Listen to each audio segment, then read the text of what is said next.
Hi everyone on Facebook Live. We're here at City Gate with Main Point Women of Faith, and our speaker tonight asked us to play a song, but I can't do it on the live because of copyright restrictions. So I will just tell you the name of the song and encourage you to pull that up on YouTube. It's called Highlands, and it's by, who did I just say it's by? Hillsong. Yeah, by Hillsong. So you might want to watch that later on. So I'm going to call up our speaker and introduce her. This is Heather Gerhart, and she's going to be our speaker tonight. She's going to introduce us to a ministry that she recently got started. So we like to know about different ministries in our area. Like a couple weeks ago, we had the girls from Four Girls on a Mission. So I was excited to hear about Heather's ministry, and she'll probably, I don't know, talk about some of her life story and how that all came to be. So that's exciting. And her ministry is called Pathways to Grace Ministry. So I'll just say a prayer for her, and then it's all yours. Okay. You know what, I'm going to switch places with you because then I'll be here at my laptop for the other part. Okay.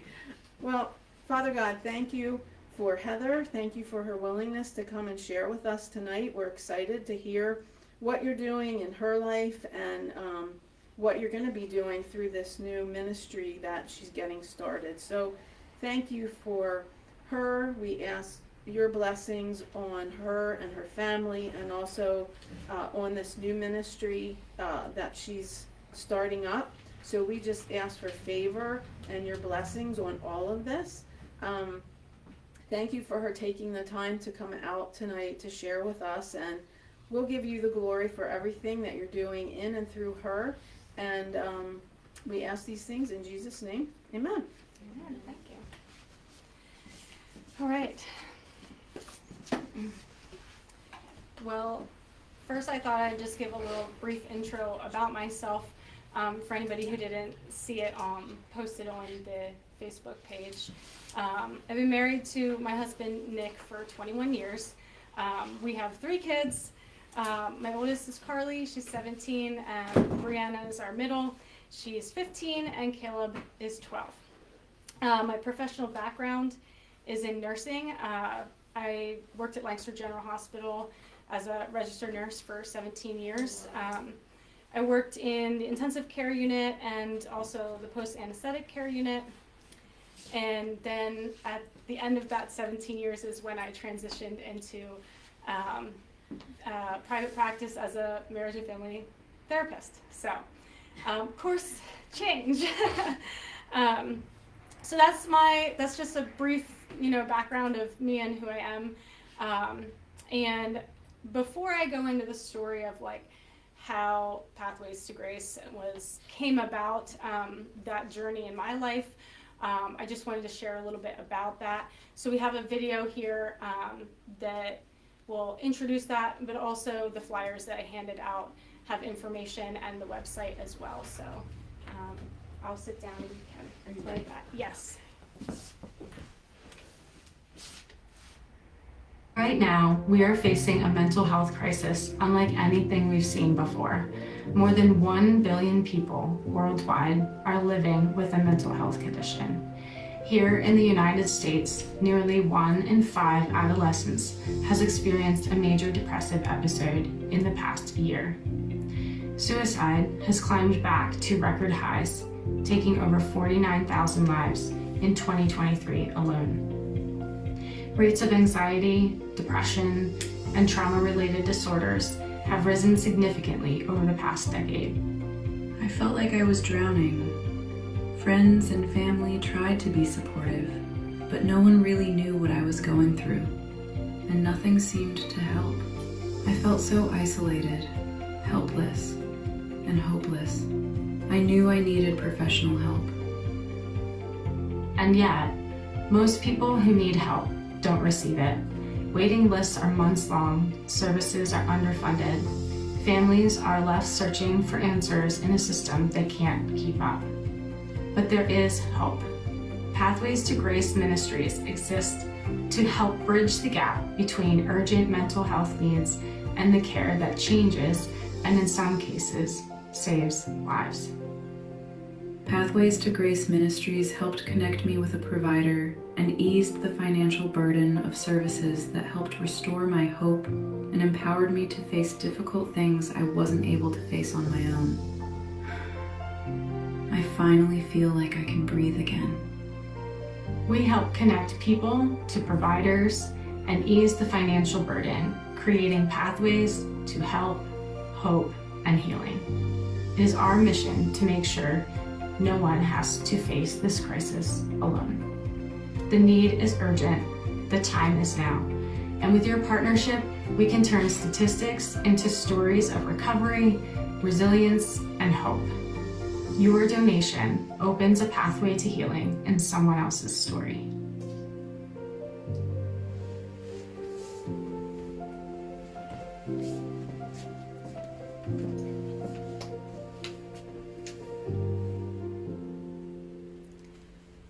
So presently, this ministry exists on a small scale.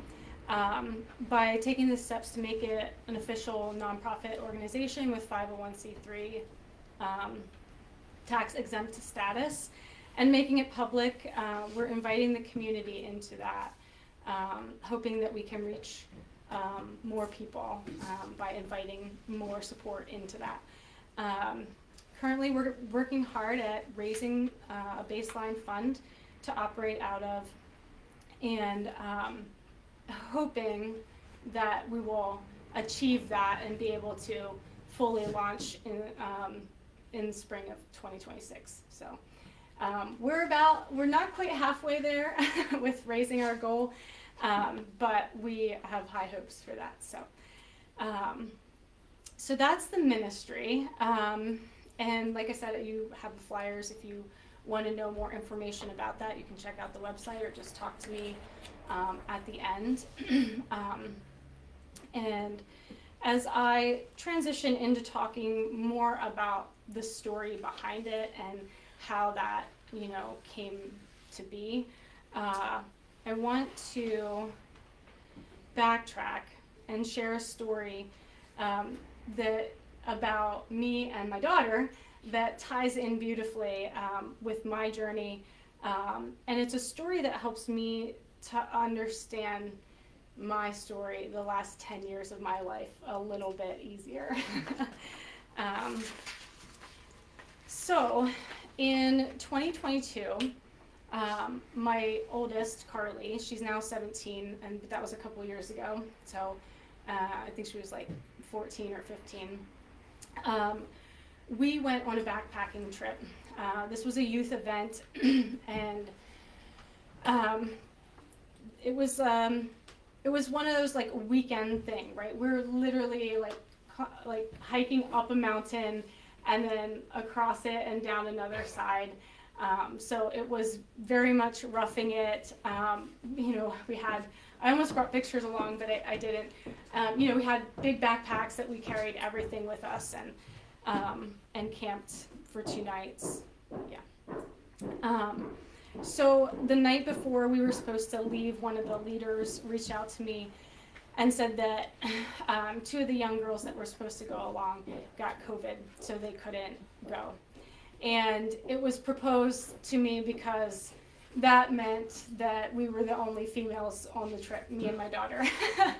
And so the question was, do you still want to go? And I did, because I love the outdoors and don't get a chance to do that a whole lot. Things like that, the opportunity was a good one. And so I talked to my daughter, and she was excited, and she was like, yeah, let's do it. We'll have fun, and the boys can do what the boys do, and we'll just, have our own fun.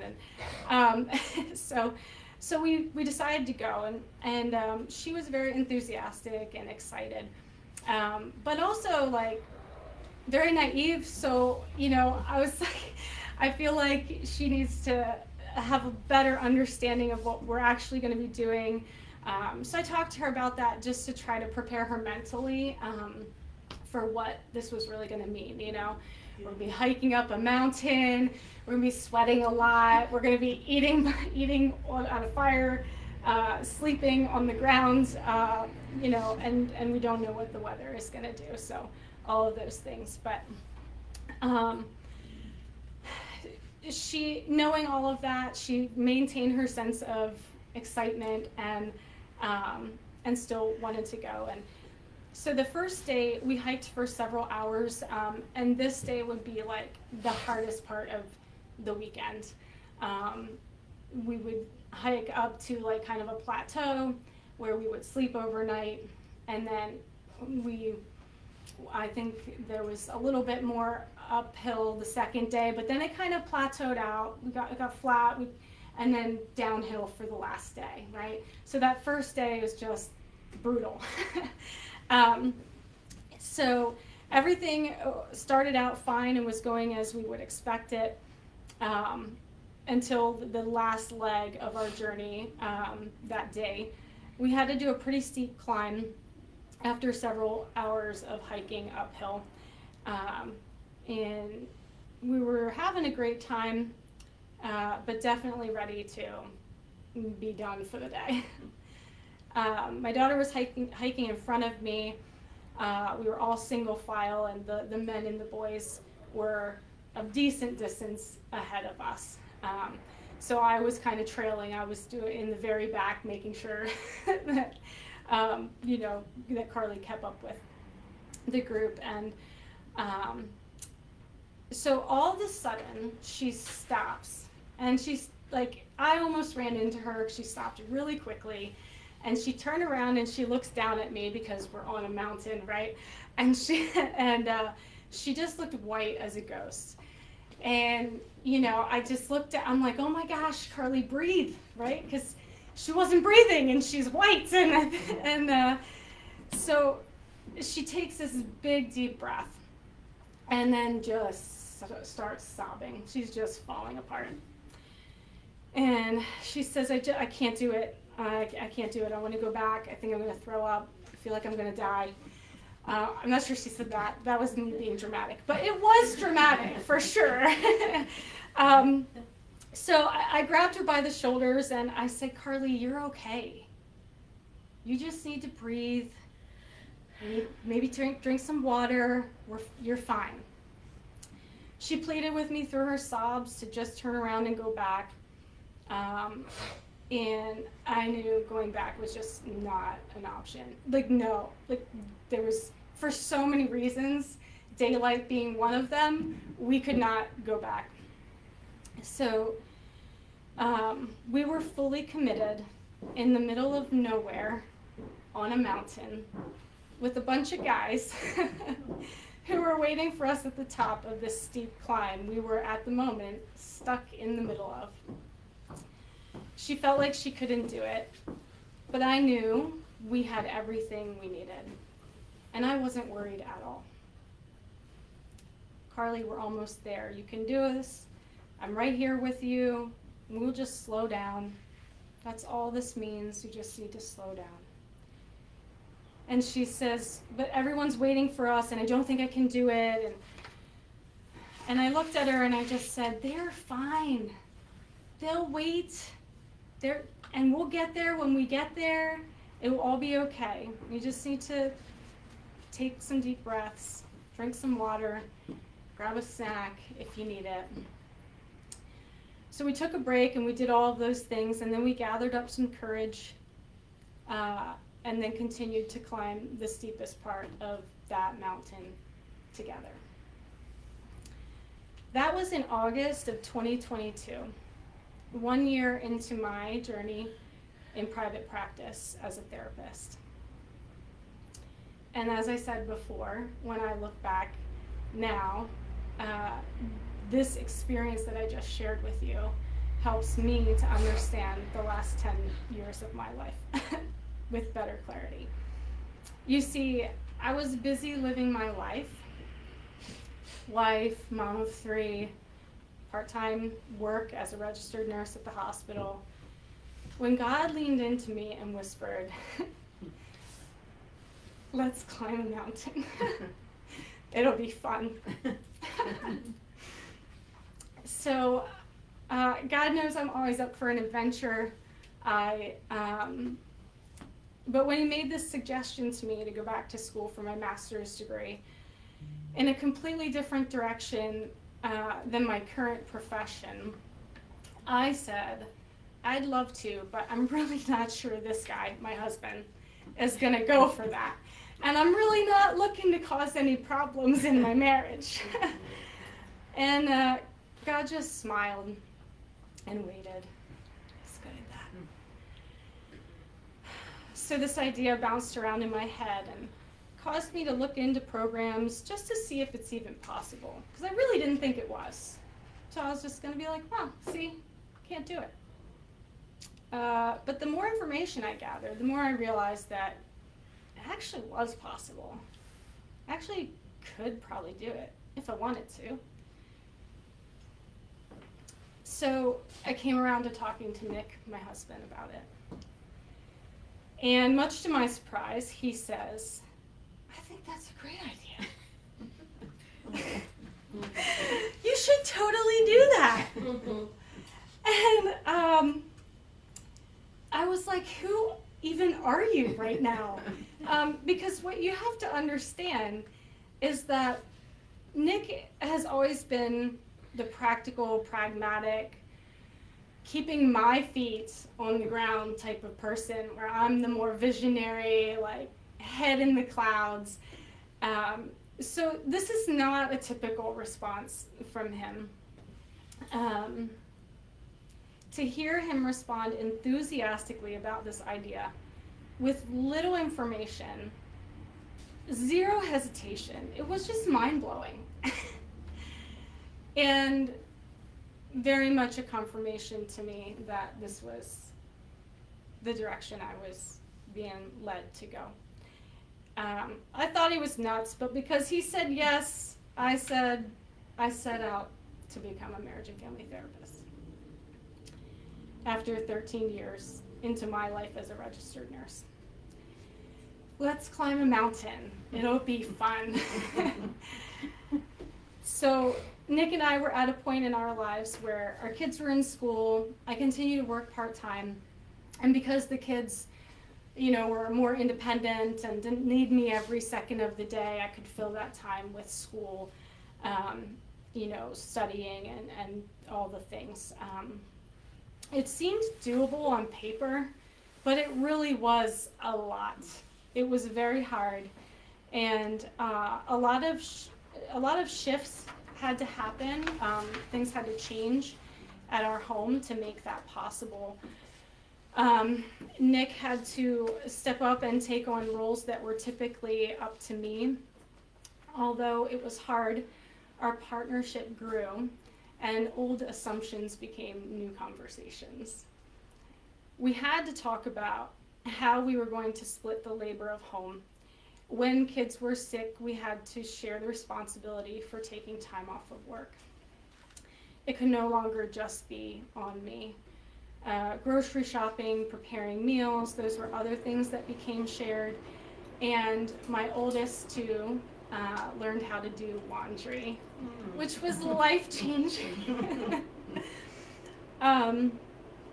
All of those changes were healthy and would have been good even if I'd never gone back to school.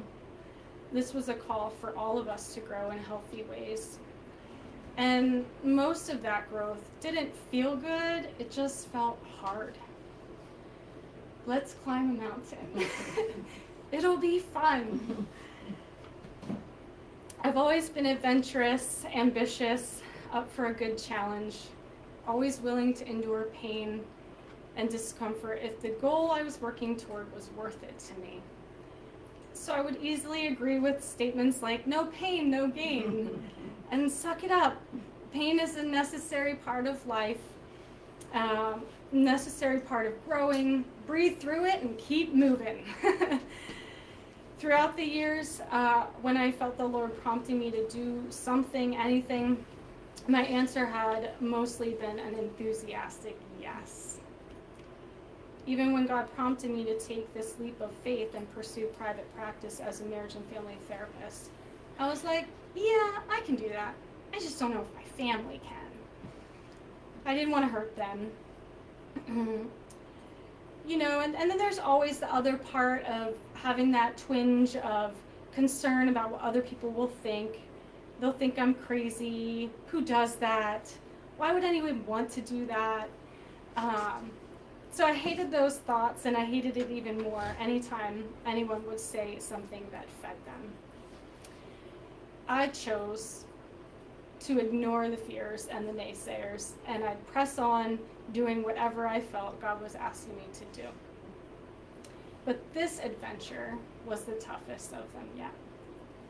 I stepped out in faith, not fully knowing what the plan was going to be in the end. Which that part's not different. But when I left the hospital and entered the mental health arena, I had thoughts, ideas about, you know, what that might look like, you know, how this was going to play out. Nothing that was really solid or set in stone. And, you know, for me, it wasn't like my dream wasn't fully fleshed out, if you get what I mean. I just knew I was being called in this direction. I envisioned partnering with others along the way and building community in the process of becoming a therapist. Unfortunately, not much happened the way I thought it would, even though my thoughts on it were very loose and open. And the hard of life hit harder than ever. School was hard. I was involved in a car accident that left me with a concussion and a neck injury that wasn't life-threatening, but it caused enough pain, and it required ongoing chiropractics that just took a lot of time and care and my attention. So more hard on top of the hard that I was already in the middle of with school, right? Then COVID hit and threatened everything. So I'm a registered nurse, I'm working at the hospital, and it's COVID, right? And I'm like, what am I doing? I wasn't sure if I should just quit or keep pressing on, quit school, right? At that point in time, everything was hard and all of it was painful. But I just kept pressing on towards the goal, pushing through the pain, leaning on the support of my husband and a few close friends and family, pushing away negativity, working hard to get to a better place, still believing that I was following a call that God placed on my life. So the pain was a necessary part of that, and it would all be okay in the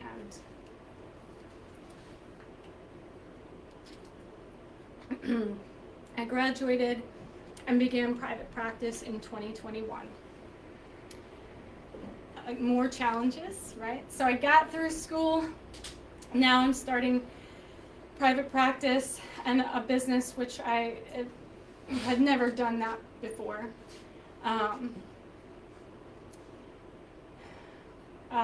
Working towards licensure was a part of that.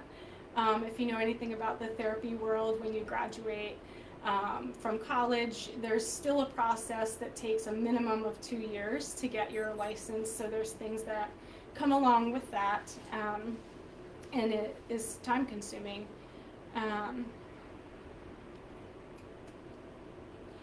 So I knew it was going to be hard, but my motivation was tied to a deep-seated passion to be a conduit for healing in the lives of others through therapy, and a commitment to remain accessible to those who need and want therapy as a healing resource.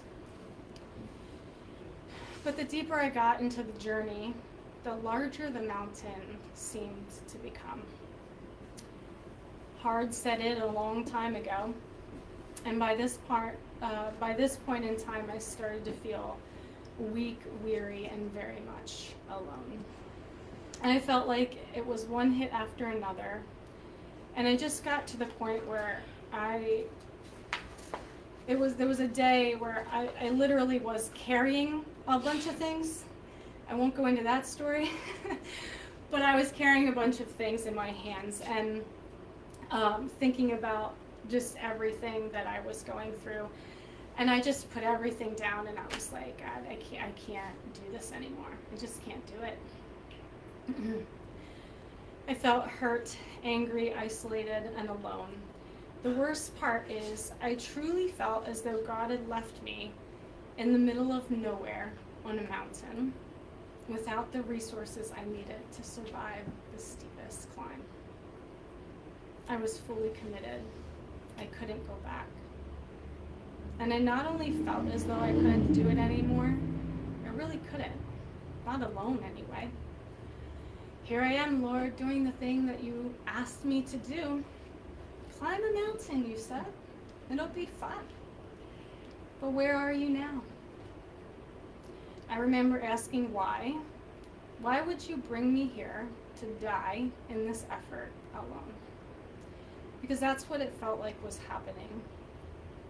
I remember feeling some embarrassment, how embarrassing it would be to have to admit that I left a perfectly good career to try this, only to fall flat on my face.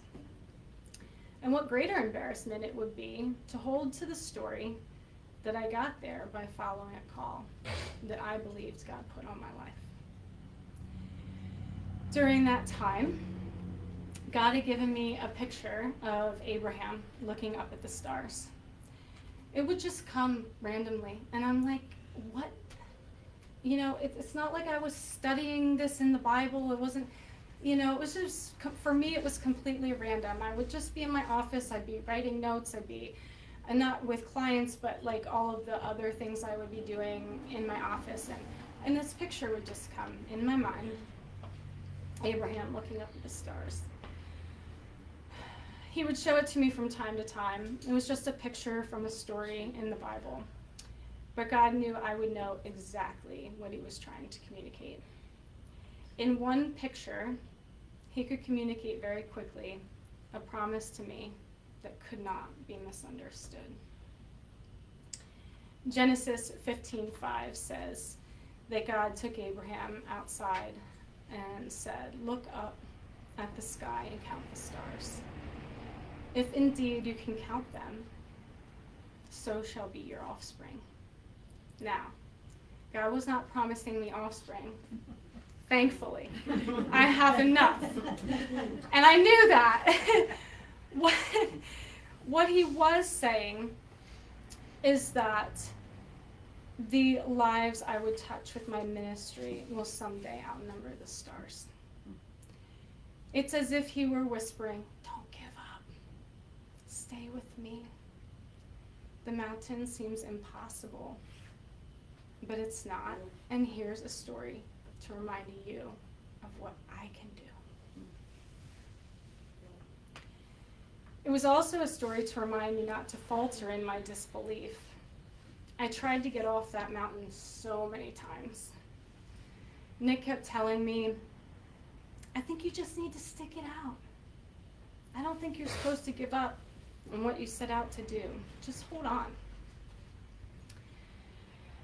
There was a distinct moment in time when I was contemplating my escape from the mountain again, and I heard God say to me, "Don't be like Sarah."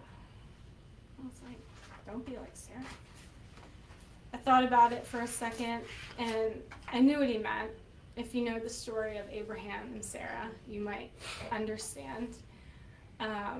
He had already given me this picture of Abraham and the stars so many times. This was a warning to stop. Stop trying to solve.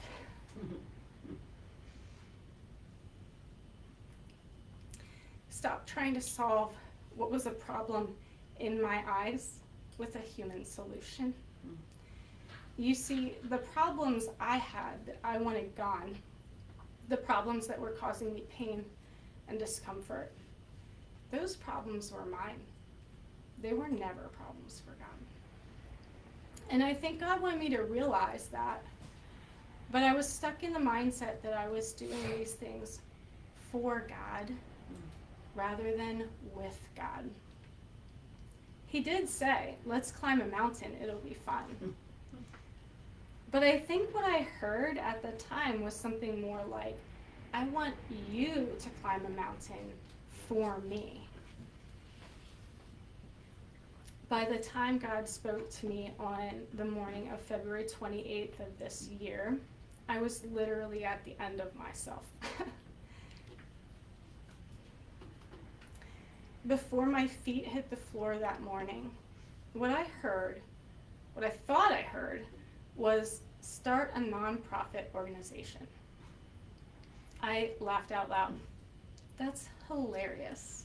So funny. Look, I know this was not from me because I've never had a thought like that before. Never. Starting business the first time was hard enough. I'm not a business person, I'm a therapist. I don't have any formal training in business. I'm not even interested in business. I'm interested in therapy.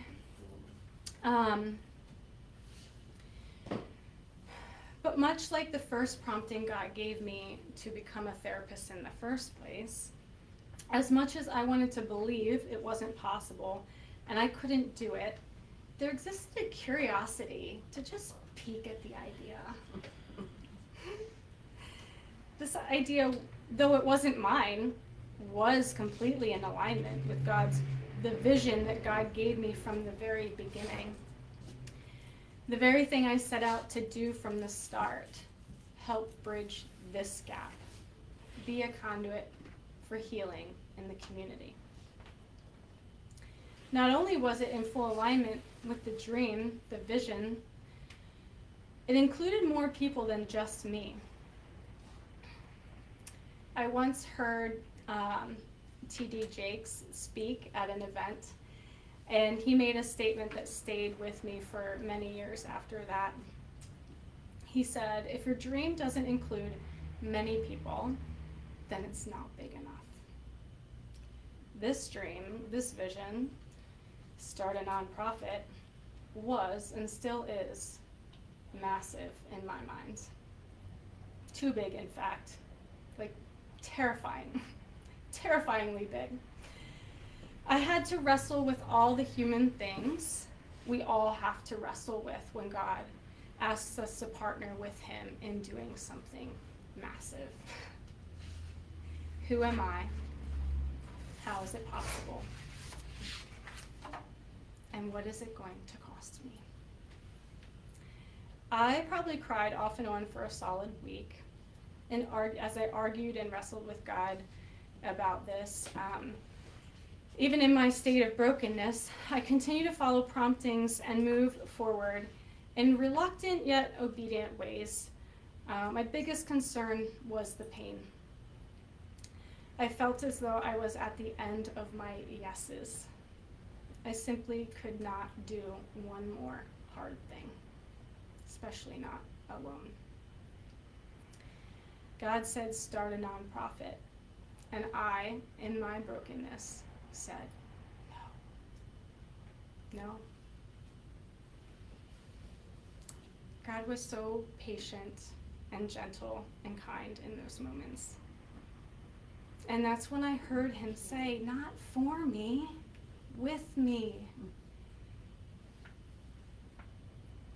It was as if he grabbed my shoulders the way I grabbed my daughter's shoulders that day on the mountain. Looked me in the eye through my sobs, just like I looked at hers, and gently said, what if everything you've been through has been preparing you for this very thing? What if this is the thing that will heal you and others all at the same time? Would you dream with me? Would you join me in the dream? I was so fragile during that time. And over the course of several months, God not only shielded me from anyone who would have contributed to the doubts that I had in my mind, He led me to people who encouraged me to do it. I fully expected to hear some form of, "You can't do that." I fully expected to be shut down. But everyone I fearfully confided in said, "This is so needed. Do it. Keep going. Don't stop." For every doubt I had, God provided an affirmation even when I didn't speak them out loud. I was truly shocked. It was shocking. But he got me to a point where I was completely locked in. And then there was like no longer anyone that could say anything that would change what I knew to be true. This is God's ministry, not mine. He wants me to lead it. He wants others to get behind it and help move it forward. The success of it rests on partnership and community, not on me alone. He just wants me to partner with him in making it happen. So, let's climb a mountain. It'll be fun. Help me bridge the gap to healing for those who need it. It will be one of the greatest things we do together, redemptive for you as well as many others. So that is all I have for you today. Well, thank you very much.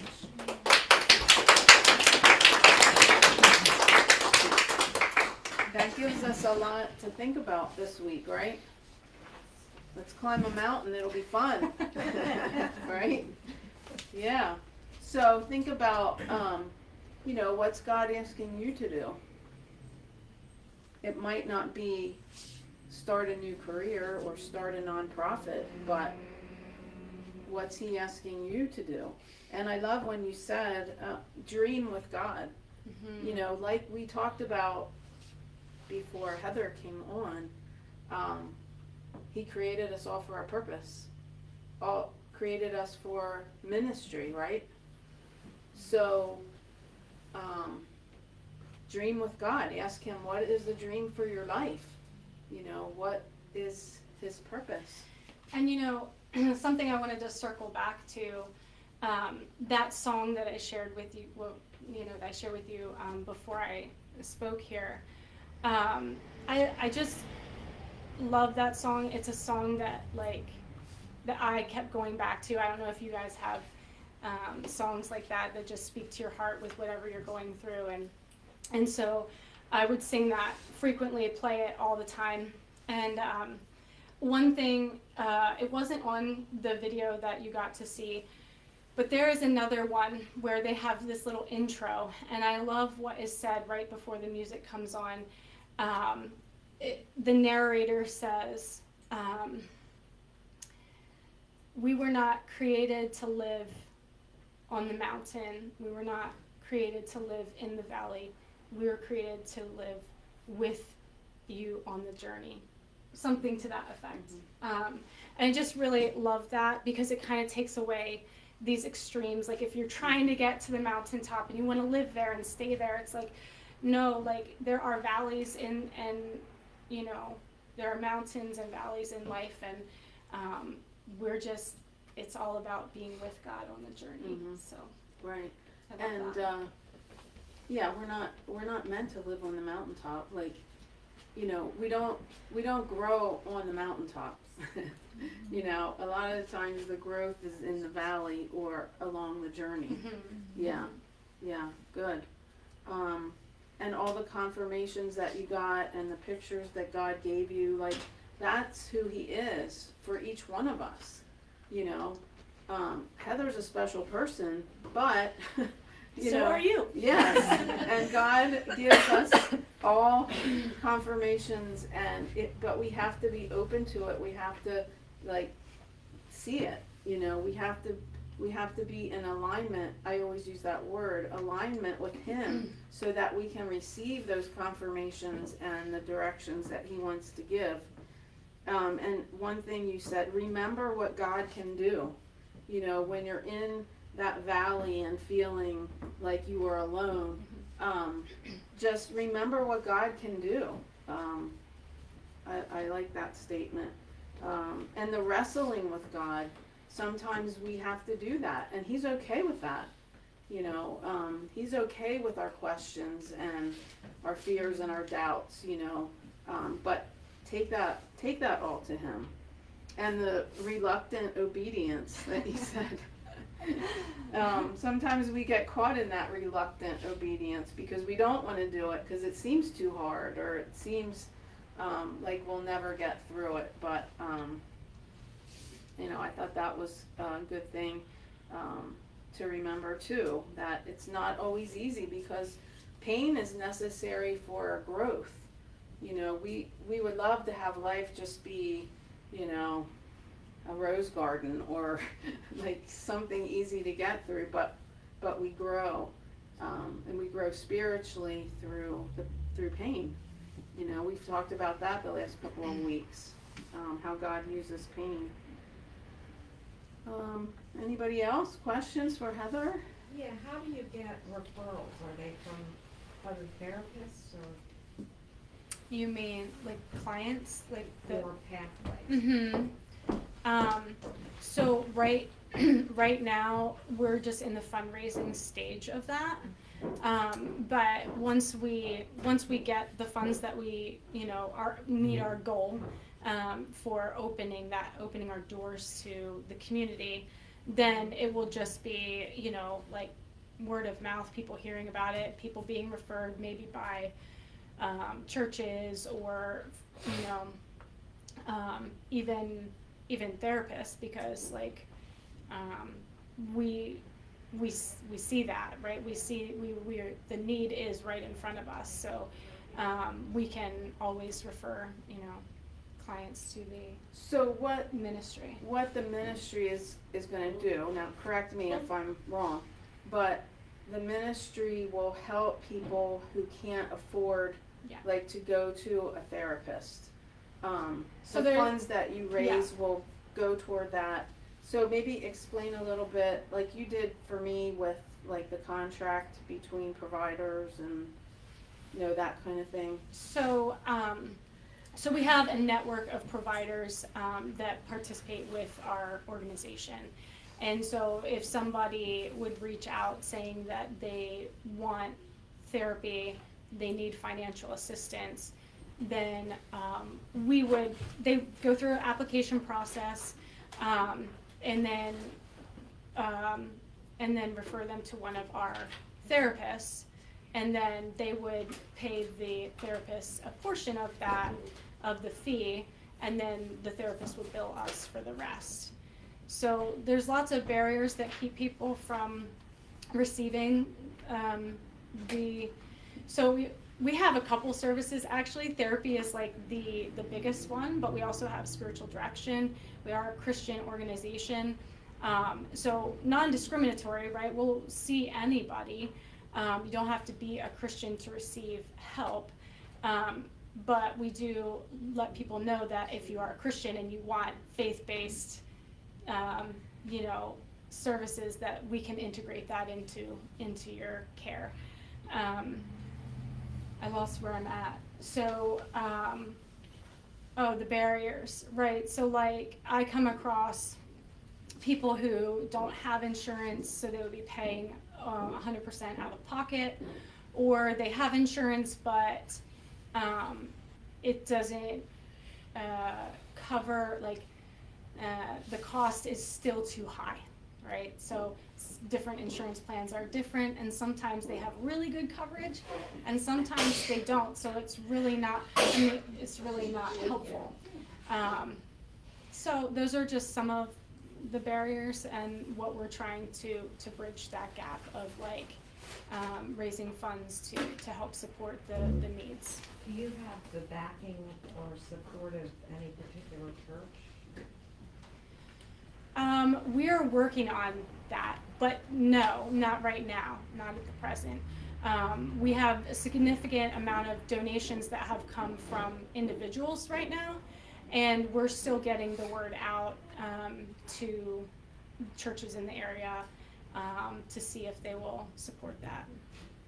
So what I like about this is people have to pay something. Yeah. Like, it's not free, which to me is important, because when you have to put skin in the game, you're more likely to follow through, you know, with getting the help then. I just feel like a lot of times when people are given things, it doesn't mean as much, you know, but when you have to put something into it, so I like that about your organization, is the person pays something, but it's an agreed upon amount with the therapist and the person, so. Yeah, so that's why I really wanted to get the word out about this ministry, because here at Citygate, we see a lot of people with mental health issues that can't afford, you know, to see a therapist, or they don't have insurance, or, you know, things like that. So I just wanted to help her get the word out Yeah. to people. Thank you. You know, that if you give to this organization, that the money will go to help those who can't afford to pay for therapy. Yes. So that's the main thing that I loved about it. Well, thank you. I really appreciate it. Is, you know, they put a lot of money and time into getting their degree, you know, as a therapist, and Well, if you want So- healthy providers, they need to be paid. yes. And so, right. you know, that's another aspect of the ministry that, you know, my heart is for all of it. It's for the providers and for the people that we serve. Because if you have burned out providers, they're not providing good service. Right. And so we want to, you know, so this ministry really benefits in both ways. Right, yes, because we know working with people, you easily can get burnt out. So anybody else, questions or encouragement for Heather? I love how your hiking story with your daughter tied in. Yeah. Yeah, that was great. Yeah, I like when you said that you're doing it not for God, but with God. Yes. That was a good Thanks for reminder bringing for that me. up, yes. Yeah. Sometimes I get caught up in that. I'm doing something for God. It's like, no, it's with God. So that was really Yes. beautiful. Thank Yeah. you. Yeah. Thank you. It's something that I have to be reminded of. You were talking Me about too. we need to remind each other. I love what you Right. said about that, because it is so important to have a community that is helping to center you when your stool's a little wobbly. Right, yeah, exactly, yes. Yeah, because we forget one of the legs or two, and then we need, that's why a small group is great, Sunday school class, whatever, you know, be connected, because we help each other, you know. Yeah, great. Thank you. Thank you Yeah, for well, thank inviting you me. so much, Heather, thanks for coming, and keep us posted on, you know, what's happening, and, Will do, for sure. yeah, great. Jim, I got a question. Oh, So is your services just gonna be just for therapy? Like, do y'all have other resources or just for therapy? Right now, it's therapy, spiritual direction, and we do have a wellness coach. for So there's a health. couple different. Yeah. Well, yeah, it's kind of, she's kind of like a life coach. That's what I thought too, but Oh, okay. it's more like life coaching. What's a life coach? Sorry. That's okay. I'm probably not the best person to answer that question. Similar to therapy, but maybe more practical tools for just like setting goals and working towards them, which like therapy is a little more deeper dive into your soul. Yeah. Yeah, maybe help with decision making and, you know, things like that. Maybe the Yeah. coaching. Mhm. Yeah. Where y'all gonna be located when y'all open? So I am on State Street. My private practice is over there on State Street. All of the providers have different locations. So some of them, we can all see people virtually, but location is dependent on provider. So And did you say you have spiritual advisors? spiritual direction. Direction? Mm-hmm. Okay, Yeah. cool. Yeah, good questions, you guys. Yeah. Great. Yeah, Thank again, thank you so much. Thank you. And, keep us posted on how things are going. Will do. Okay. Thank you so much. All right. Thank you. And we'll be back next week. Same time, same place.